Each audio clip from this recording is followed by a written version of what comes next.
The escape pod hurtled through Earth's atmosphere, its heat shields glowing crimson against the night sky. Inside, Princess Alara of the Australian Empire gripped the safety harness with trembling six-fingered hands, her iridescent skin flickering between pale blue and anxious purple. Emergency landing protocols engaged, the pod's AI announced in her native tongue. Structural integrity compromised. Survival probability uncertain. Alara's silver eyes widened. This wasn't supposed to happen. A diplomatic tour of the galaxy's outer systems, safely away from the mounting tensions with the Valerian collective, had seemed the perfect opportunity to temporarily escape her royal duties and arranged marriage. Now she was plummeting toward an underdeveloped planet in the Forbidden Zone. The sabotage had been meticulous. One moment, she was aboard her royal vessel. The next, alarms blared and her guards shoved her into an escape pod. The last thing she saw before ejection was her ship erupting in flames. The pod jolted violently, throwing her against the restraints as it crashed through a dense forest canopy. Metal screamed against wood until a final, bone-jarring impact brought stillness. Silence descended, broken only by the hiss of damaged systems and Alara's shallow breathing. Adrian Mason jerked awake at the thunderous crash that shook his cabin. The former military engineer had chosen this remote Oregon forest to escape the world's chaos after his last deployment left him with both physical and emotional scars. Now, something had disturbed his hard-won peace. Grabbing his flashlight and sidearm, old habits died hard. He ventured into the moonlit forest. The trail of broken trees wasn't difficult to follow, leading him to a clearing freshly carved by something massive. "What the hell?" he whispered, approaching the steaming metallic object. It wasn't terrestrial technology. The seamless silver-blue alloy and strange geometric patterns confirmed that much. Adrian's military experience with experimental aircraft told him this was something altogether different. Something impossible. A seam appeared in the object's surface, widening with a pneumatic hiss. Adrian raised his weapon instinctively, years of training taking over. When a slender figure tumbled out and collapsed onto the forest floor, he hesitated. The beam of his flashlight revealed a female form, humanoid but unmistakably alien. Her skin shimmered with opalescent patterns that pulsed weakly, and delicate appendages that resembled gills fluttered at her temples. A viscous blue fluid, blood, seeped from a gash on her forehead. Adrian lowered his gun. Whatever she was injured and unconscious.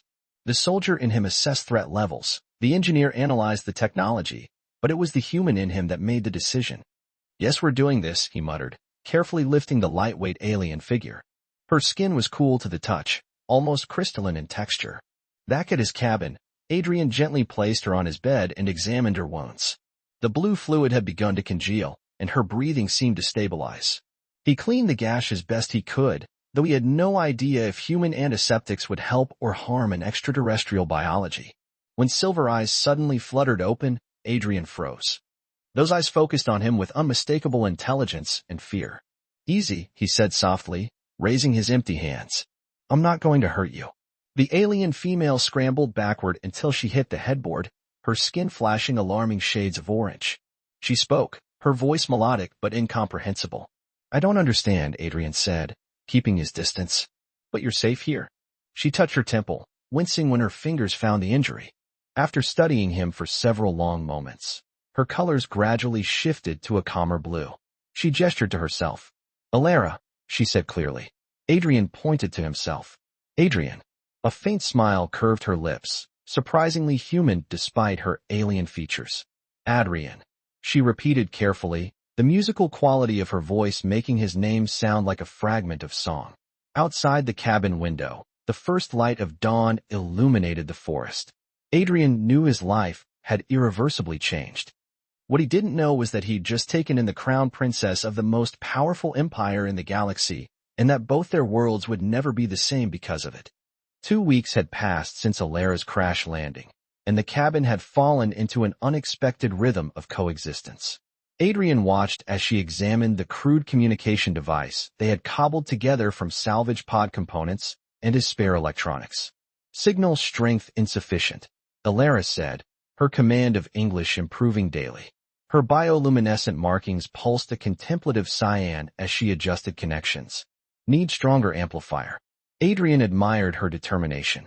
Despite her clearly advanced knowledge, She approached his primitive Earth technology with curiosity rather than condescension. He'd noticed how she carried herself with an unconscious grace that seemed ingrained rather than learned. "We can try boosting it with parts from my old satellite dish," he offered, passing her a mug of tea, her new fascination. She discovered it 3 days ago and had been enchanted by the concept of flavored water.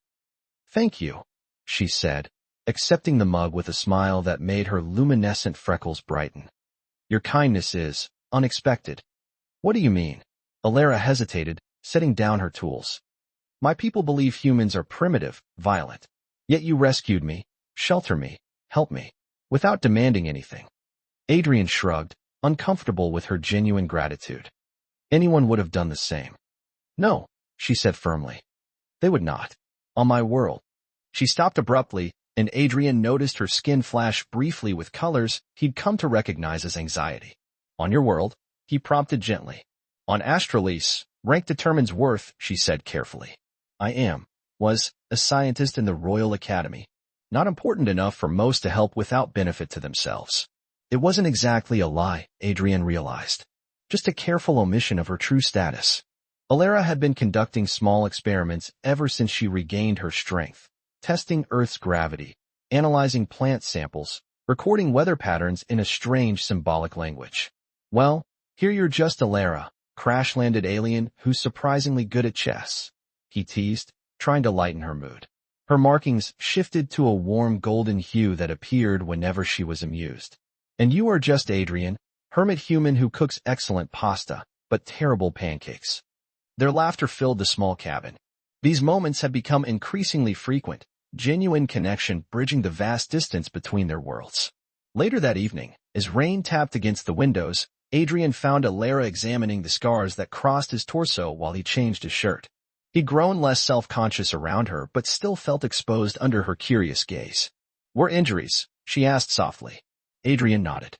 "Afghanistan. IED explosion. Medical discharge followed." Her cool fingers gently traced the longest scar, sending an unexpected shiver through him. "On Astralis, we heal such wounds without traces. But we cannot heal the memories, can we?" The perceptiveness of her question caught him off guard. "No, we can't." "Is this why you live alone? Far from others?" Adrian moved to the fireplace, stoking the flames. "Partly. I needed quiet. Space to hear my own thoughts again." "And now an alien disrupts your solitude," she said, her markings dimming slightly. "A welcome disruption," he replied, surprising himself with his sincerity. Alara moved beside him, her natural luminescence casting soft patterns across the wooden floor. "My people believe the universe guides us where we need to be, even when it seems like chaotic misfortune." "And what does royalty believe?" The question slipped out before Adrian could stop it. Alara froze, her markings pulsing rapid bursts of alarmed purple. "What do you mean?" "Your posture, your speech patterns, the way you analyze before deciding. The deference you describe expecting." "I was military, Alara. I recognize command training when I see it." Adrian watched her carefully. "You're not just any Australian, are you?" The silence stretched between them, filled only by crackling flames. Finally, Alara's shoulders slumped, her markings settling into a resigned blue-violet. "I am Crown Princess Alara Kavalan of the Imperial House of Astralis," she admitted quietly. "Sole heir to Emperor Thaxon, commander of the 7 fleets, protector of the Galactic Rim. And I am promised to Commander Dravik of the Imperial Guard." Adrian absorbed this revelation, understanding now why she'd hidden it. Not from fear he would exploit her position, but fear he would distance himself because of it. "Well, Your Highness," he said finally, offering her a gentle smile. "Would you like more tea?" Relief and something deeper flooded her features as her markings rippled into the warm gold he'd come to cherish. Outside the cabin, unnoticed by either of them, a distant light blinked in the night sky, an Australian scout ship beginning its search pattern over Earth's northwestern hemisphere. Morning sunlight filtered through pine trees as Alara waded into the cool mountain lake, her luminescent skin shimmering beneath the crystal water. Adrian watched from the shore, captivated by the elegant movements of her alien physiology, the way her gill-like appendages fluttered in pleasure as they absorbed moisture, how her markings pulsed vibrant turquoise with delight. "The water feels divine," she called to him, "much like the sacred pools of Lemuria on Astralis." She dove beneath the surface, disappearing momentarily before resurfacing with a graceful arc. 3 months since her crash landing, and each day the lines between them blurred further. Adrian no longer saw her alienness first. Instead, he saw Alara, brilliant, perceptive, resilient, and increasingly precious to him. "Are you coming in, or will you continue staring?" Her teasing voice broke his reverie. Adrian grinned and waded in, the shock of cold water a welcome distraction from his conflicted thoughts. "Just admiring the view, Your Highness." "Stop that," she splashed him playfully. "Here, I am just Alara, and I prefer it that way." Their eyes met, understanding passing between them. Her royal identity had become a specter looming over their days together, each repaired to the communication device bringing closer the moment she would return to her responsibilities and her arranged marriage. Later, as they walked back to the cabin, Alara's fingers brushed against his. Adrian hesitated only briefly before interlacing them with his own. Her skin cooled his, a pleasant contrast that sent electricity up his arm. "This is forbidden," she whispered, but didn't pull away. "Most worthwhile things are," he replied, squeezing her hand gently. Inside the cabin, the communication device beeped suddenly, its first active signal since they'd completed it last week. Alara's markings flashed alarmed violet as she rushed toward it. "They've found me," she said, voice hushed as she studied the display. "Imperial scouts are in Earth's orbit. They're triangulating my position." Adrian felt a cold weight settle in his stomach. "How long?" "Days. Perhaps a week." Her silver eyes lifted to his, vulnerable and searching. "Adrian, He closed the distance between them before she could finish, cupping her face in his hands. Her skin responded immediately, rippling into deep indigo patterns that he'd never seen before. For a moment, they simply existed in the charged space between decision and action. "Tell me to stop," he whispered against her temple. "I cannot," she breathed, her hands rising to rest against his chest. "I will not."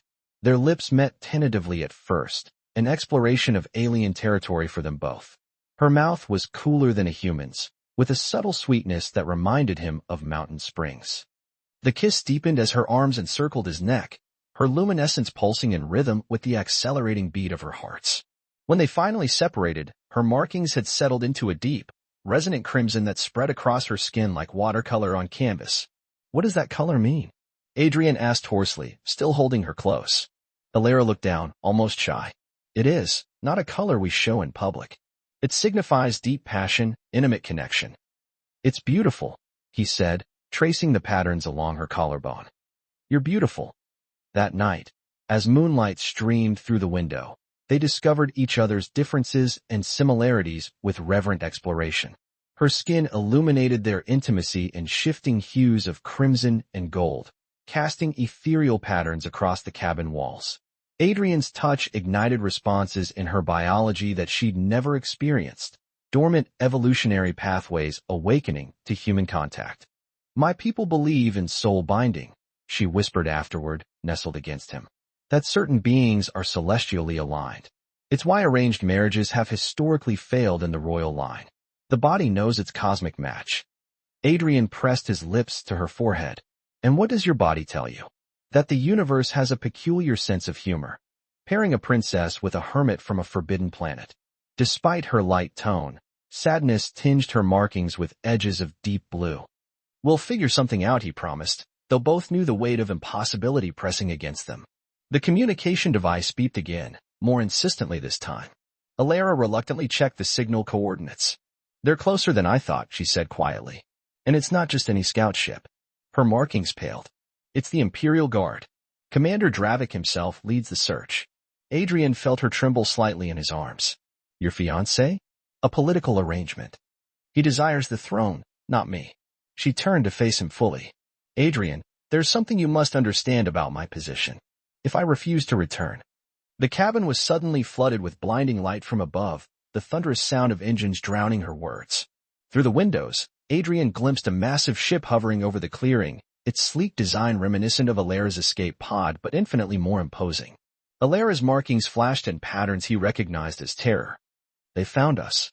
The cabin door burst open, admitting three tall figures in gleaming armor. Their weapons trained on Adrian while their leader stepped forward, removing his helmet to reveal angular features and cold eyes fixed on Alara. "Crown Princess Kavalan," he said in heavily accented English. "Your father, the Emperor, sends his regards." His gaze flicked dismissively to Adrian. "And wishes me to dispose of your primitive contaminant." "Lower your weapons," Alara commanded, her voice transforming with imperial authority Adrian had never heard her use. Her markings flashed commanding gold and crimson as she moved protectively in front of him. "By royal decree, this human is under my protection." Commander Dravik's expression hardened. "The human has compromised your judgment, Highness. Your father anticipated this primitive influence. I have orders to sterilize this location after your retrieval." "Then you would be executing a royal diplomatic emissary," Alara countered, her posture regal despite wearing simple earth clothes. "This human saved the heir to the Australian throne when our ship was sabotaged, an act of terrorism you failed to prevent, Commander." Doubt flickered across Dravik's features. Adrian remained still, aware that any sudden movement could provoke the armed guards. His military training assessed their weapons, energy-based, likely capable of vaporizing him instantly. "Step aside, Alara," Adrian said quietly. "I don't want you risking." "Silence, human," Dravik snapped. "Your Highness, the Emperor demands your immediate return. The Valerian Collective has claimed responsibility for the attack on your vessel. War looms. Your marriage ceremony to unify our military factions cannot be delayed further." Alara's markings pulsed with rapid patterns of distress, but her voice remained steady. "I will return to fulfill my duties, Commander. But Adrian Mason comes with me, as Earth's first ambassador to the Australian court." Dravik laughed coldly. "Impossible. Humans are quarantined species. Their aggression and technological inferiority are assumptions based on outdated observations," Alara interrupted. "In my time here, I've conducted extensive research on human potential. They possess unique adaptability and innovation that could benefit our empire against the collective." Adrian watched her in amazement, the scientist and princess merging as she manipulated imperial politics with precision. "The Emperor will not approve," Dravik insisted. "Then I shall discuss it with my father directly," she responded. "Unless you wish to explain to him why his only heir chose exile on Earth rather than return under your escort?" The threat worked. Dravik's jaw tightened as he assessed the diplomatic checkmate. "Very well. The human may accompany us, temporarily. Final judgment rests with the Emperor." Within hours, Adrian found himself aboard an Australian battlecruiser, surrounded by technology centuries beyond Earth's most advanced systems. Through viewport windows, he watched his planet shrink to a blue marble, then a distant speck as the ship accelerated beyond light speed. Alara had been separated from him upon boarding, whisked away for decontamination protocols that Adrian suspected were more about isolation than health concerns. His quarters, though luxurious by human standards, were clearly a glorified cell. When the door finally slid open hours later, Alara entered, transformed. Gone were the simple clothes and relaxed demeanor. She wore an intricate royal uniform, iridescent material flowing like liquid metal around her slender form. Ceremonial markings had been painted over her natural luminescence, emphasizing her alien beauty and royal status. "Are you all right?" they both asked simultaneously, then shared a tense smile. "I've been better," Adrian admitted. "Being the first human in interstellar space would be more exciting if I wasn't essentially a prisoner." Alara moved closer, her enhanced royal markings pulsing with subtle patterns he couldn't interpret. "We're approaching Astrales. There's little time." She lowered her voice. "Dravik suspects the depth of our connection. He's dangerous, ambitious, and ruthless. What happens when we arrive? You'll be presented to my father. Dravik will demand your immediate return to Earth, or worse." Her fingers intertwined with his. "I've transmitted my research findings ahead to the Royal Scientific Council. It shows human compatibility with Australian biology at unprecedented levels." Adrian raised an eyebrow. "You've been studying me all this time." A hint of her familiar warm gold rippled beneath the ceremonial patterns. "Not everything between us was research." Her expression grew serious. "But I needed evidence to challenge our most fundamental laws regarding humans." The ship shuddered slightly as it decelerated. Through the viewport, a breathtaking ringed planet came into view.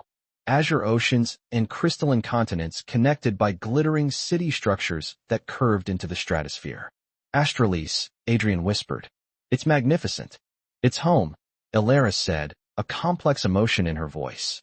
A home bound by thousand-year traditions and inflexible hierarchies. She cupped his face. Whatever happens in the imperial court, know that you've changed me irrevocably. You've shown me that connection transcends species, that empires should serve their people rather than traditions.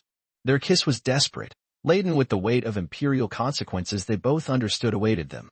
Her markings flared brilliant crimson despite the ceremonial overlay. When they separated, Alara's expression had hardened into royal resolve. My father will expect submission. It would be safer if you... Don't say it, Adrian interrupted. I didn't survive war and isolation to start playing it safe now. A sad smile touched her lips. Humans and their defiance. Perhaps that's why the universe brought us together. The door slid open to reveal Dravik flanked by royal guards. His eyes narrowed at their proximity. The Emperor awaits, Your Highness, he announced coldly. And he is most eager to meet the human who has so thoroughly. His gaze raked over Adrian with undisguised contempt, distracted his daughter from her imperial obligations.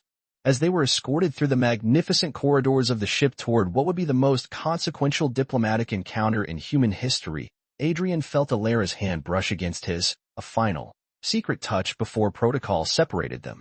For what it's worth, he whispered, falling in love with an alien princess wasn't exactly in my plans either. Her markings flashed briefly with that precious, intimate crimson before royal composure reclaimed her features. Guard your heart in the Emperor's presence, she warned as massive doors began to part before them. My father has broken stronger beings than you with merely a word. The imperial throne room of Astralis stretched impossibly upward, crystal spires capturing and refracting light in hypnotic patterns. Emperor Thaxon Kavalan dominated the chamber not through size, though he stood taller than most Australians, but through sheer presence. His luminescent markings pulsed with ancient royal patterns that commanded immediate deference. Adrian stood before him, refusing to bow despite the painful pressure of Australian gravity against his Earth-adapted body. Beside him, Alara maintained perfect royal composure, though he could sense her tension. So, the Emperor's voice resonated with harmonic undertones that vibrated through Adrian's chest. This is the human who harbored our heir.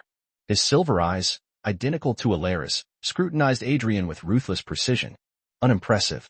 Father, Alara began, Adrian Mason saved my life at great personal risk. Silence. The Emperor's markings flashed commanding patterns. You disappeared for nearly half a solar cycle while we prepared for war. Commander Dravik informs me you've formed an inappropriate attachment to this primitive species. Dravik stepped forward, satisfaction evident in his posture. As I reported, Emperor, the human has clearly compromised the princess through prolonged exposure. Decontamination scans revealed physiological changes consistent with intimate contact. Murmurs rippled through the assembled Australian court. Alara's markings flashed briefly with embarrassment before she controlled them. Is this true, daughter? The Emperor demanded. Adrian couldn't stay silent. Your Majesty, if I may. You may not. The Emperor cut him off without breaking eye contact with Alara. I address my heir. Alara straightened, her royal training evident in every movement. Father, I stand by my choices. My research on human compatibility with Australian biology has revealed unprecedented potential. The Scientific Council has my full report.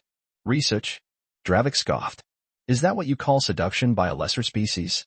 Adrian's patience snapped. With respect, Commander, your insecurity is showing. The throne room fell deadly silent. Guards raised weapons, but the Emperor raised a hand, staying their reaction. His expression showed something unexpected curiosity. The human speaks, he observed. Tell me, Adrian Mason of Earth, why should I not have you executed for contaminating my daughter and interfering with an imperial alliance? Adrian met the Emperor's gaze directly. Because your daughter has a brilliant mind of her own, and treating her as property to be bartered in marriage alliances wastes her potential as a leader. Because the Australian Empire prides itself on evolutionary advancement, yet clings to primitive traditions. Because your enemies grow stronger while you focus on maintaining hierarchies instead of building genuine alliances. Gasps echoed through the chamber. Alera's markings pulsed with alarm and pride. The Emperor leaned forward. You dare lecture me on imperial governance? I dare suggest that isolating yourselves from species like mine limits your perspective. The Valerians attacked your heir. War is coming. New approaches might be worth considering. Faxon stood abruptly, his imperial markings flaring with intensity that made the guards step back. He descended from his crystalline throne, approaching Adrian with measured steps. Up close, the similarity to Alera was striking, the same determined set of jaw, the same analytical gaze. My scientists inform me that Alera's research is unprecedented, he said quietly. That human adaptability complements Australian stability in ways that could revolutionize our understanding of cross-species compatibility. Father, Alera stepped forward cautiously. What I discovered with Adrian goes beyond biological compatibility. Our peoples complement each other culturally and philosophically as well. Humans possess resilience and creativity that could help us against the collective's aggression. Dravik's voice cut through. Emperor, I must protest. The royal marriage was arranged to secure our military factions. A unity built on loveless arrangement rather than shared purpose? Adrian challenged. How strong would such an alliance truly be? The Emperor studied them both for a long moment. Then, unexpectedly, his markings shifted to a contemplative blue pattern that reminded Adrian of Alera's thoughtful moments. Daughter, you risked everything, your status, possibly your life, to stand beside this human. Why?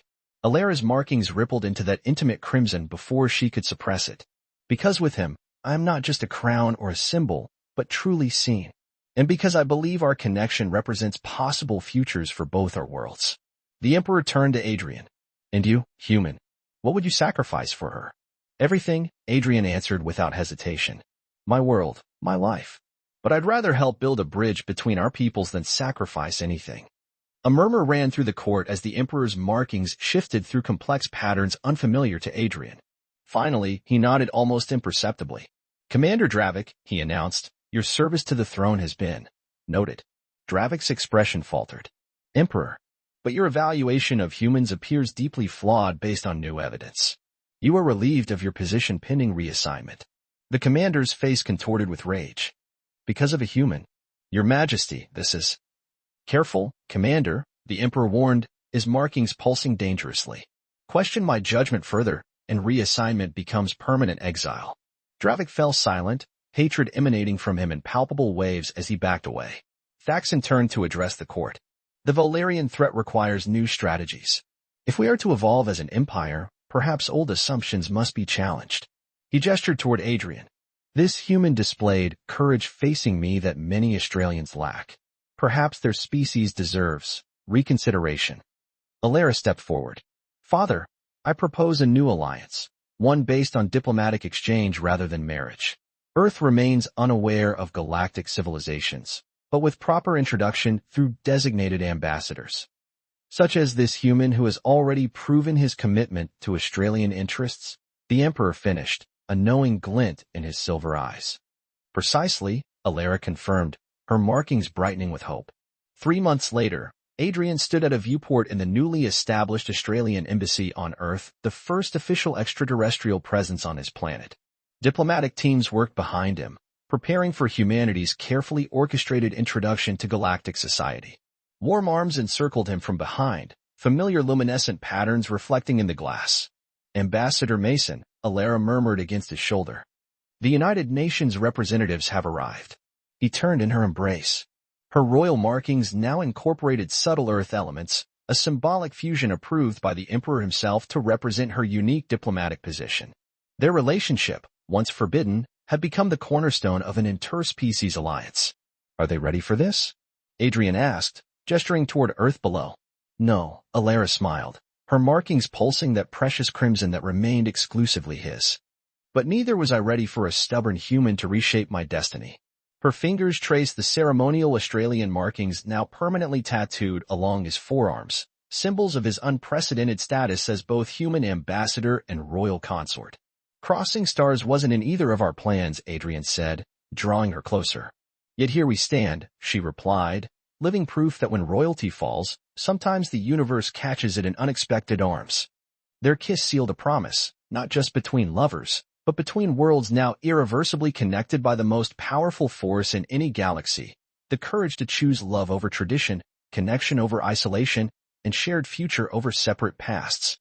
In the distance, Australian ships emerged from stealth mode in Earth's orbit, preparing to reveal themselves to humanity for the first time, their appearance carefully orchestrated by the unlikeliest diplomatic team in galactic history.